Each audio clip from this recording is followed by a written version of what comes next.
प्रभो हर हर महादेव शिव शंभो धवलेश्वराय वालालिंग महाप्रभु दीपम यदि परम ब्रह्म दीपम यदि जनार्दन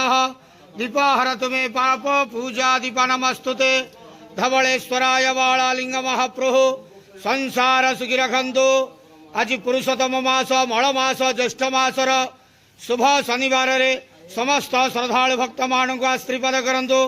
मनस्कामना पूर्ण करंतु कर्म क्षेत्र उन्नति करंतु ग्रह रिष्ट खंडन करंतु जगतर मंगल करंतु विश्वर कल्याण करंतु आपण नाम प्रकाश करंतु सेवकर डाक श्रवण करंतु समस्त गुआवसा भक्त मानकर मनस्कामना पूर्ण करंतु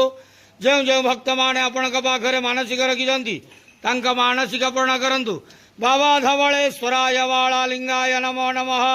संसार सुखी रखंतु आनंद के वार हरि बोलो आज पुरुषोत्तम मास मल मास ज्येष्ठ मासर शुभ शनिवार रे समस्त श्रद्धालु भक्त मान को आशीर्वाद करंतु आनंद के वार हरि बोलो बाबा धवलेश्वराय वालालिंगाय नमो नमः।